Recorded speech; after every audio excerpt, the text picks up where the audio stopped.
Hello dear students, कैसे हैं आप सभी। आशा करती हूँ आप सब ठीक होंगे, अच्छे होंगे। आईसीटी वर्चुअल क्लासरूम देहरादून में आप सभी का स्वागत करती हूँ। मेरा नाम समता है और बच्चों क्लास 12th में हम क्या कर रहे हैं, पिछले साल का क्वेश्चन पेपर 2020 का प्रीवियस ईयर का क्वेश्चन पेपर सॉल्व कर रहे हैं जीव विज्ञान सैद्धांतिक के लिए, जिसमें हम लोगों ने बहुत सारे क्वेश्चन सॉल्व कर लिए हैं। मैं आपको बता रही हूँ कि किस तरीके से क्वेश्चन पेपर को आपको सॉल्व करना है, किस तरीके से टू द पॉइंट आपको बातों को रखना है और किस तरीके से आपकी आंसर शीट जो है, आपकी उत्तर पुस्तिका जो है, उसको आप इतना अच्छा प्रेजेंटेबल बनाएं कि जो एग्जामिनर है, जो आपकी कॉपी चेक करेगा, उसमें आप क्या खुद नहीं प्रेजेंट होते हैं, आप अपनी कॉपी में लिखते हैं, वही आपको रिप्रेजेंट करती है ना। तो कॉपी को अच्छे से लिखेंगे, चलेंगे स्मार्ट बोर्ड की तरफ और 3 नंबर के कुछ क्वेश्चंस हम सॉल्व करेंगे। बच्चों, आप लोगों को क्वेश्चन पेपर जो 2020 का है, प्रीवियस ईयर का क्वेश्चन पेपर 2020 का, वो सॉल्व करवाया जा रहा है। तो इस क्वेश्चन पेपर में आपको 1 नंबर, 2 नंबर और 3 नंबर में प्रश्न जो है वो पूछे गए हैं। आपको उसके बारे में बताया जा रहा है, जिसमें आपका क्वेश्चन नंबर 21, जहां पे हमने कल छोड़ा था, क्वेश्चन नंबर 21 हम सॉल्व कर रहे थे। क्वेश्चन नंबर 21 क्या कहता है, लिंग निर्धारण क्या होता है और एक्स वाई प्रकार के लिंग निर्धारण का उल्लेख कीजिए। यानी कि what is sex determination, mention the sex determination of X Y type. कितने नंबर में पूछा गया, आपका ये क्वेश्चन पूछा गया है 3 मार्क्स में, है ना। आप सबको पता है, आप क्लास 12th में है। X Y type of sex determination किस में पाया जाता है, ह्यूमन बींग्स में पाया जाता है। तो अब इसको आपको क्या करना है, 3 नंबर में चूंकि पूछा गया है, तो आपको इसको 3 नंबर जज करता हो उतना आपको इसमें लिखना है। आपको उसके बारे में थोड़ा सा लिखना होगा, आपको डायग्रामेटिक वे में भी बताना होगा और अच्छी तरीके से इसको आपको प्रेजेंट करना होगा। तो हम चलेंगे जहां पे सॉल्व कर रहे हैं स्मार्ट बोर्ड की तरफ, और यहाँ पे प्रश्नोत्तर क्रमांक संख्या 21 लिखना किस चीज के बारे में है, आपको लिखना है लिंग निर्धारण के बारे में, है ना। इसके पहले आप लोगों ने ये वाला क्वेश्चन सॉल्व किया था। ये वाला क्वेश्चन जो सॉल्व किया था वो कैसा था, जिसमें आपको पुनेट स्क्वायर का, मेंडल के एक्सपेरिमेंट के बारे में आपका ये क्वेश्चन था। क्वेश्चंस मैं एक एक करके सॉल्व करवा रही हूँ, कहीं कोई परेशानी होने पर आप उसको पूछ सकते हैं। प्रश्नोत्तर क्रमांक संख्या 21 जो है वो, उसमें आपको पढ़ना है, लिखना है लिंग निर्धारण के बारे में। तो हम शुरू करते हैं। कल हमने यहीं पे छोड़ा था, लिंग निर्धारण प्रश्नोत्तर क्रमांक संख्या 21, हेडिंग डालेंगे लिंग निर्धारण ब्लैक कलर की पेन से। ब्लू कलर की पेन से हम लिखना शुरू करेंगे, वह प्रक्रिया जिसमें एक्स लिंग गुणसूत्र तथा एक्स लिंग गुणसूत्र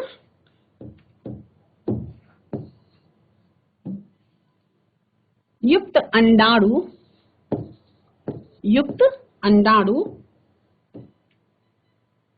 पॉइंट, टू द पॉइंट, बातों को समझेंगे, टू द पॉइंट आप अपने आंसर को रिप्रेजेंट करेंगे और अच्छी तरह से लिखेंगे। वह प्रक्रिया जिसमें एक्स लिंग गुणसूत्र युक्त अंडाणु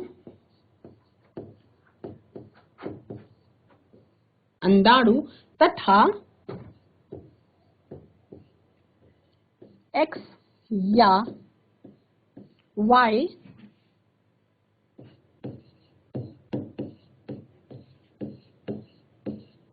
लिंग गुणसूत्र युक्त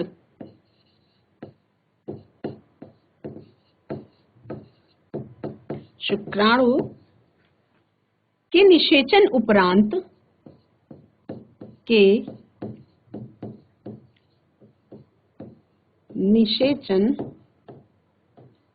उपरांत बनने वाले युग्मनज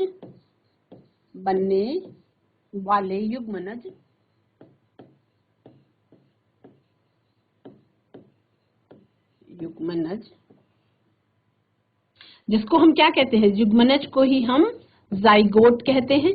बनने वाले युग्मनज की प्रकृति का निर्धारण,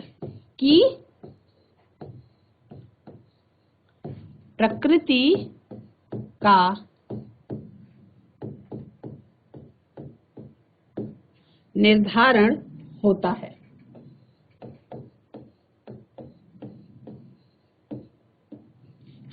और इस प्रक्रिया को हम क्या कहते हैं? इसी प्रक्रिया को लिंग निर्धारण कहते हैं। इसी प्रक्रिया को लिंग निर्धारण कहते हैं।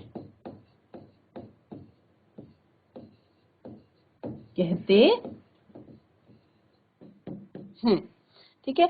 अब आपको एक्स वाई टाइप का लिंग निर्धारण बताना है तो आप डायग्रामेटिक व्यू में भी बताएंगे और उसके बारे में आपको लिखना भी होगा, है ना। तो नेक्स्ट हेडिंग क्या डालेंगे? एक्स वाई टाइप ऑफ लिंग निर्धारण। एक्स वाई लिंग निर्धारण। ठीक है, हेडिंग डाली आपने। ब्लू कलर का फिर से पेन लेंगे, लिखेंगे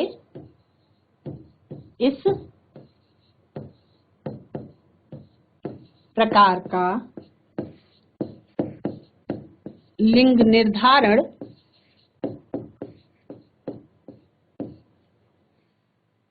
मानव व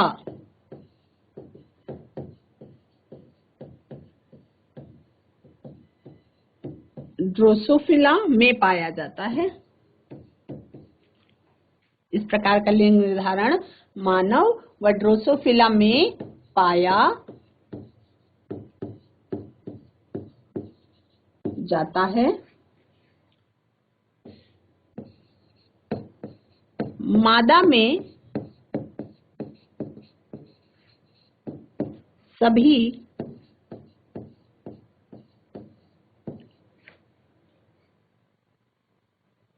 अंडाणु एक्स लिंग गुणसूत्र युक्त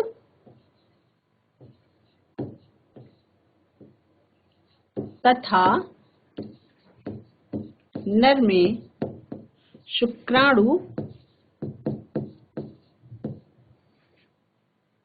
50%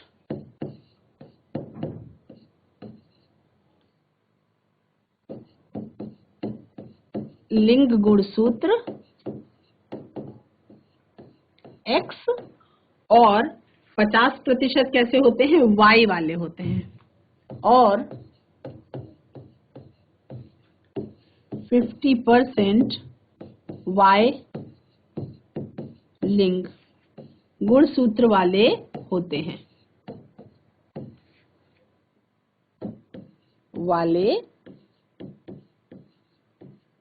होते हैं।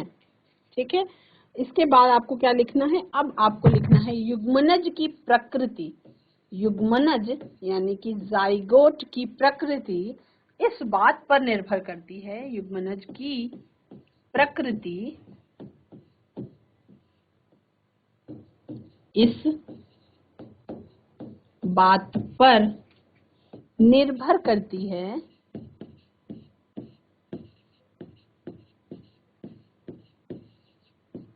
युग्मनज की प्रकृति इस बात पर निर्भर करती है कि किस प्रकार के शुक्राणु से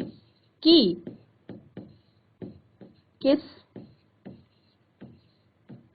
प्रकार के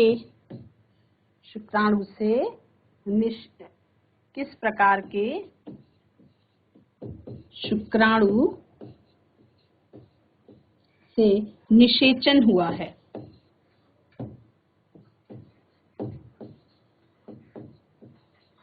निषेचन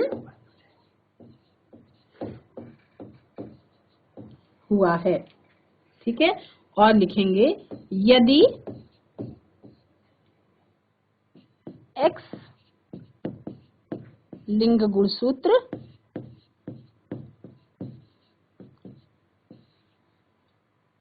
युक्त शुक्राणु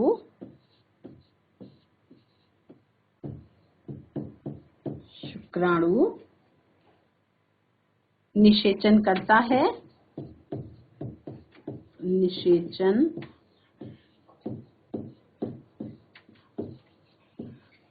है तो युग्मनज मादा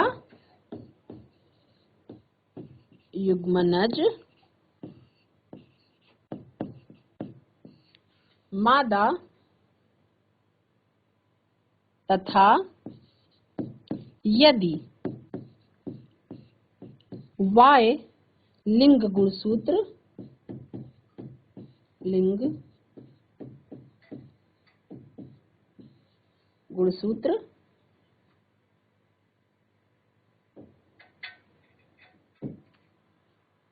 Y लिंग गुणसूत्र शुक्राणु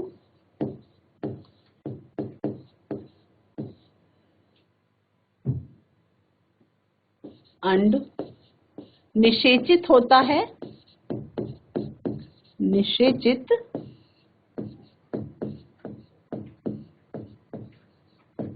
है,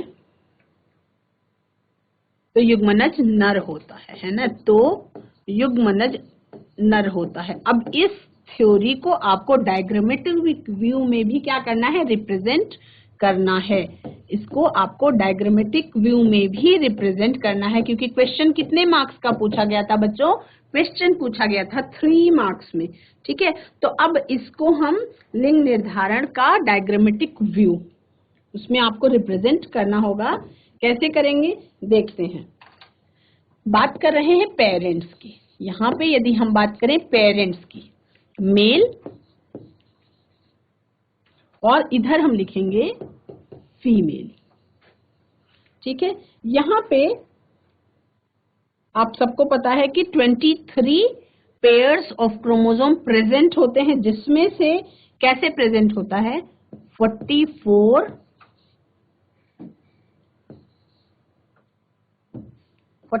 एक जैसे होते हैं, है ना, 44 एक्ट्रोसोम्स होते हैं प्लस एक्स और वाई, इस तरीके से होता है। और यहाँ पे क्या है, यहाँ पे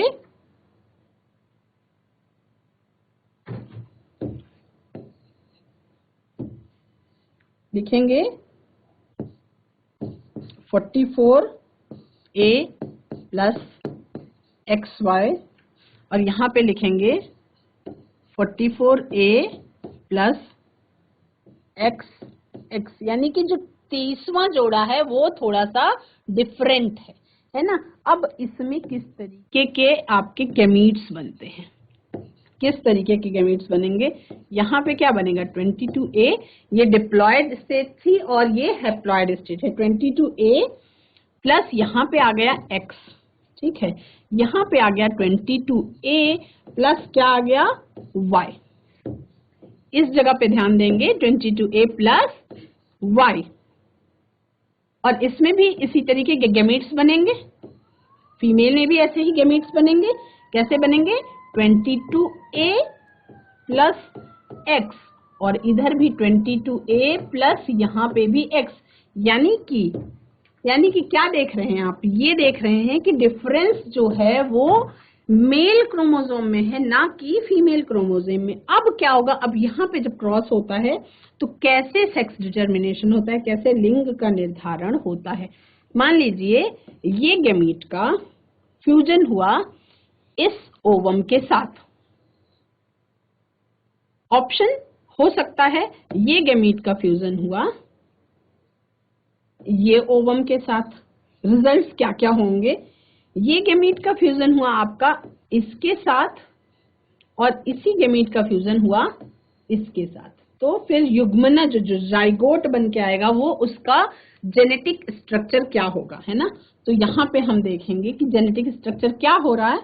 यहाँ पे बन रहे हैं 44A प्लस XX, यहाँ पे क्या कॉम्बिनेशन आ रहा है, 44A प्लस XX, यहाँ पे क्या कॉम्बिनेशन आ गया, 44A प्लस XY, और फिर से क्या कॉम्बिनेशन आ गया, 44A प्लस XY।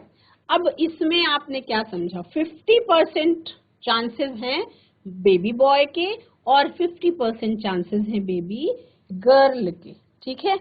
तो इसको हम कैसे समझेंगे, इसको समझने के लिए आपको यहाँ पे लिखना होगा, ये क्या लिखना होगा आपको, यहाँ पे आपको नीचे लिखना होगा, ये कैसा है, ये फीमेल ये कैसा है? फीमेल चाइल्ड यानी कि डॉटर।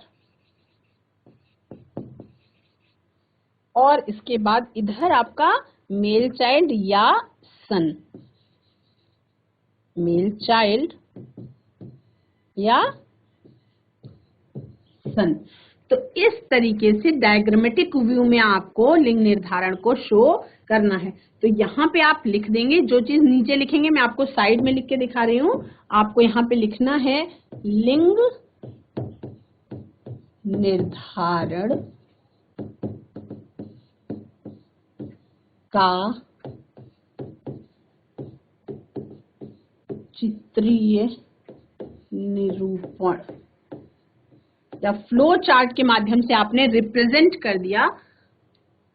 या इस जगह पे आप ये भी लिख सकते हैं कि चार्ट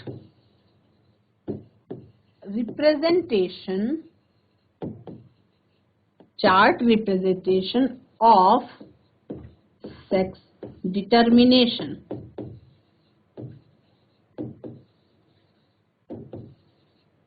ठीक है, तो इस तरीके से आपसे क्वेश्चन क्या पूछा गया था? आपसे क्वेश्चन पूछा गया था कि लिंग निर्धारण क्या होता है, X Y type of sex determination के बारे में आपको शो करना है। तो आपने सबसे पहले लिंग निर्धारण के बारे में बताया, उसके बाद आपने एक्स वाई टाइप ऑफ लिंग निर्धारण के बारे में बताया, और उसके बाद उसको चार्ट के रूप में रिप्रेजेंट करके भी दिखाया। तो 3 मार्क्स के क्वेश्चन में अगर 1.5 पेज में आपने आंसर को सॉल्व करा है तो 3 मार्क्स का क्वेश्चन यहाँ पे सिक्योर होता है। आपको कितने मिल जाएंगे? अगर आप सही तरीके से पूरी चीजें लिखते हैं तो 3 मार्क्स आपको इसमें मिलेंगे। कितने मार्क्स मिलेंगे बच्चों? इसमें आपको फिर 3 मार्क्स जो हैं वो मिल जाएंगे। नेक्स्ट क्वेश्चन देखते हैं। आपका क्वेश्चन पूछा गया है क्वेश्चन नंबर 22, जिसमें कितने नंबर का है? 3 नंबर का ही पूछा गया है। इसमें क्वेश्चन नंबर 22 में आपको एक इंटरनल ऑप्शन दिया हुआ है। क्वेश्चन है explain homozygous and heterozygous with the help of examples, यानी कि समयुग्मजी और विषम युग्मजी, समयुग्मजी और विषम युग्मजी यानी होमोजाइगस और हेटेरोजाइगस को उदाहरण सहित समझाइए। ठीक है, और या इंटरनल ऑप्शन दिया गया आपको अनुवांशिक विकार क्या है, और डाउन सिंड्रोम या मंगोलता व्यक्ति में गुणसूत्र की संख्या कितनी होती है और इसके क्या लक्षण हैं।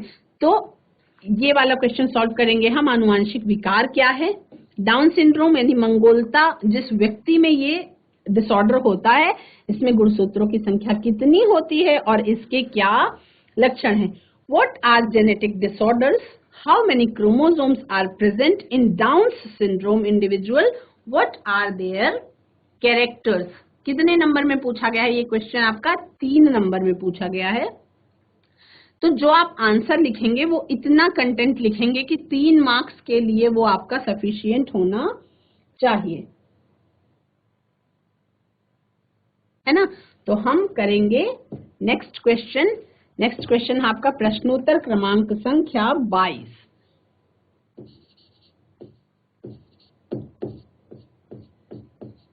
प्रश्नोत्तर क्रमांक संख्या 22।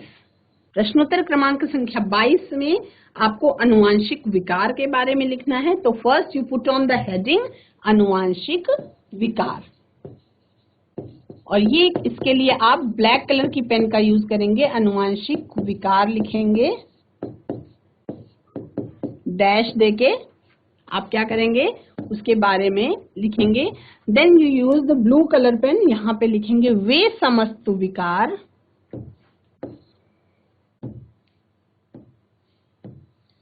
वे समस्त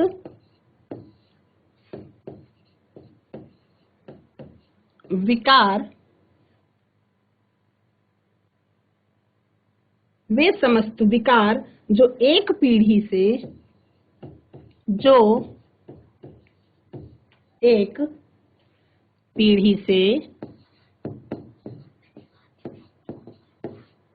वे समस्त विकार जो एक पीढ़ी से अगली पीढ़ी में स्थानांतरित होते हैं,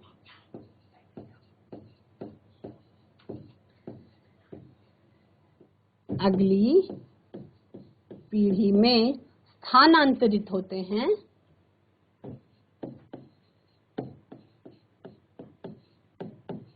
स्थानांतरित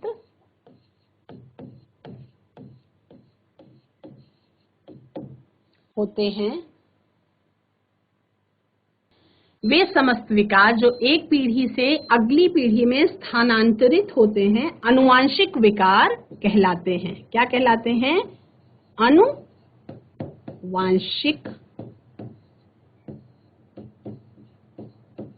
विकार कहलाते हैं। ठीक है, अब यहाँ पे क्या करेंगे? पैराग्राफ चेंज करेंगे, लिखेंगे आनुवांशिक विकार डीएनए में उपस्थित, डीएनए में उपस्थित क्षार युग्मों में, जो अल्कलाइन बेस प्रेजेंट होते हैं डीएनए में, उपस्थित क्षार युग्मों में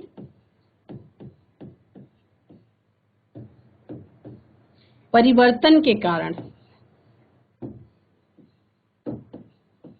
परिवर्तन के कारण उत्पन्न होते हैं, उत्पन्न होते हैं। ठीक है, अब इसमें आपको क्या लिखना है? एग्जाम्पल लिखना भी बहुत जरूरी है। तो एग्जाम्पल लिखेंगे, क्या लिखेंगे? उदाहरण के रूप में हम लिखेंगे, उदाहरण के रूप में हम लिखेंगे sickle cell anaemia, sickle cell anaemia और वर्णांधता, हीमोफीलिया आदि। वर्णांधता,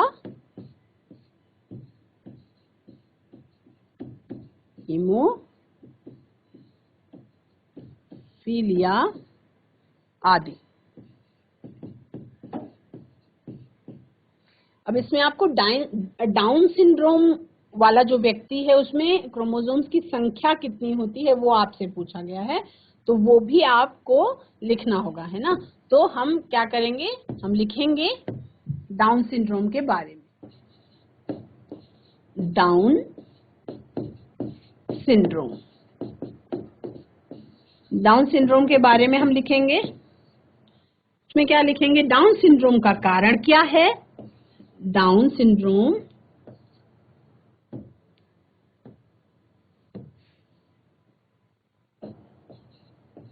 डाउन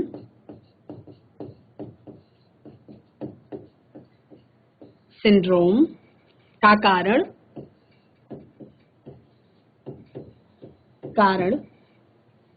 21वीं जोड़ी 21st पेयर 21वीं जोड़ी गुणसूत्र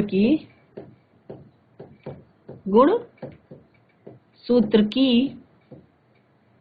त्रिसूत्रता है, गुणसूत्र की त्रिसूत्रता है।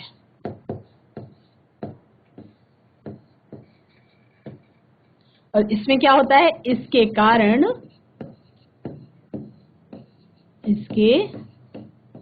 कारण मनुष्य में गुणसूत्रों की संख्या, मनुष्य में गुणसूत्रों की संख्या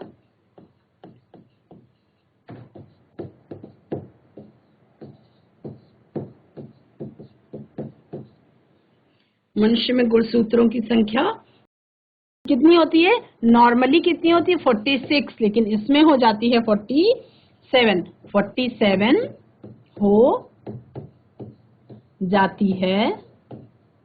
और उसके बाद डाउन सिंड्रोम का पता किसने लगाया था ये भी हम लिख देंगे। डाउन सिंड्रोम का पता लंबाडम डाउन ने लगाया था।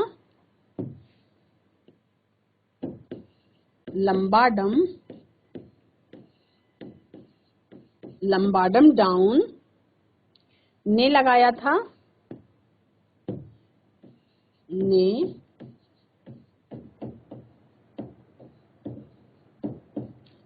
था। इस रोग से ग्रसित व्यक्ति इस रोग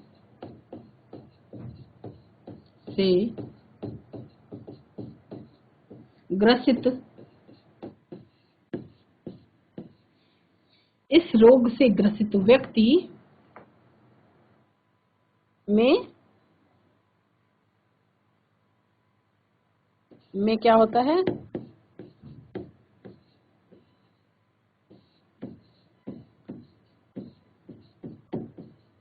नहीं होती। और क्या होता है? मानसिक दुर्बलता आ जाती है और व्यक्ति दुर्बल हो जाता है। इस रोग से ग्रसित व्यक्ति में मानसिक दुर्बलता आ जाती है। मानसिक दुर्बलता आ जाती है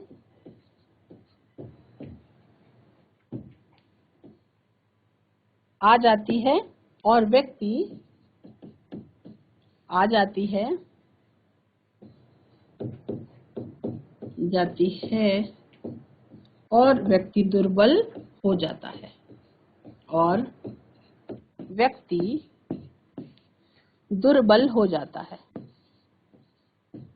दुर्बल हो जाता है।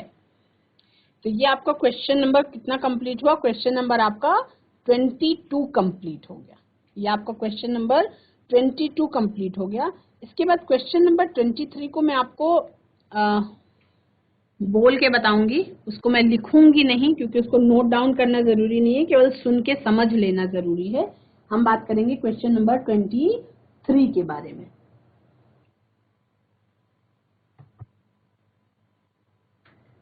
क्वेश्चन नंबर 23 क्या है बच्चों?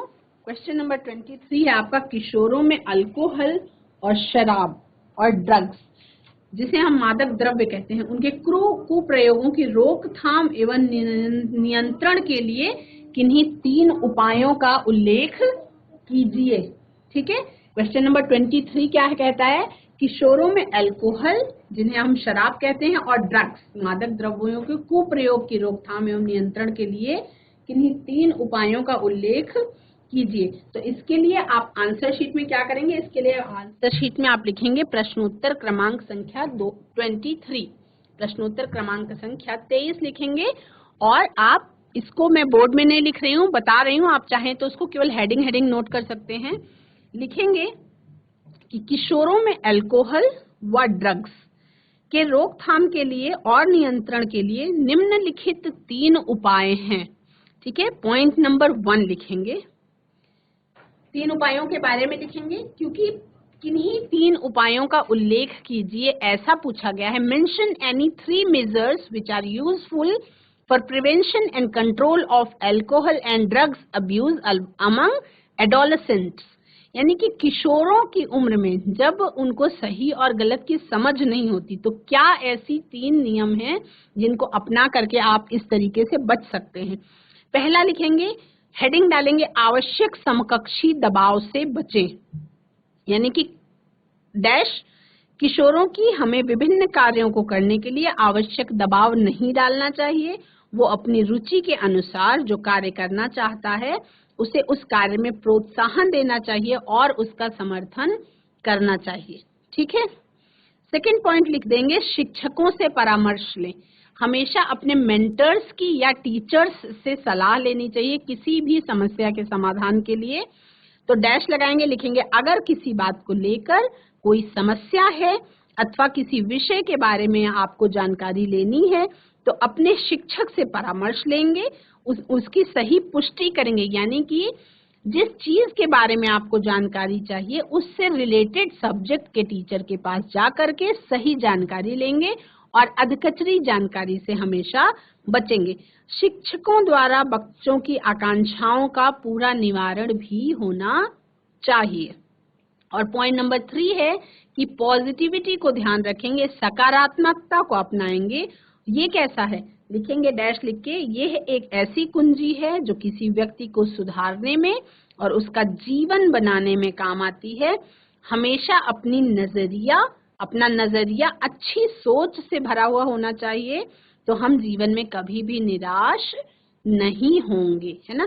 तो क्वेश्चन नंबर 23 जो है उसमें आपको मैंने 3 पॉइंट्स बताए, आप हेडिंग नोट कर लेंगे। पहला तो आवश्यक समकक्षी दबाव से बचें, दूसरा लिख लेंगे शिक्षकों से परामर्श लें, और तीसरा लिख लेंगे सकारात्मकता अपनाएं, क्योंकि 3 पॉइंट्स के बारे में आपसे पूछा गया है और आगे के क्वेश्चंस हम अगले सेशन में करेंगे। बच्चों, आज की क्लास में प्रीवियस ईयर का क्वेश्चन पेपर 2020 हम सॉल्व कर रहे थे, जिसमें क्वेश्चन नंबर 23 तक हमने सॉल्व कर लिया है।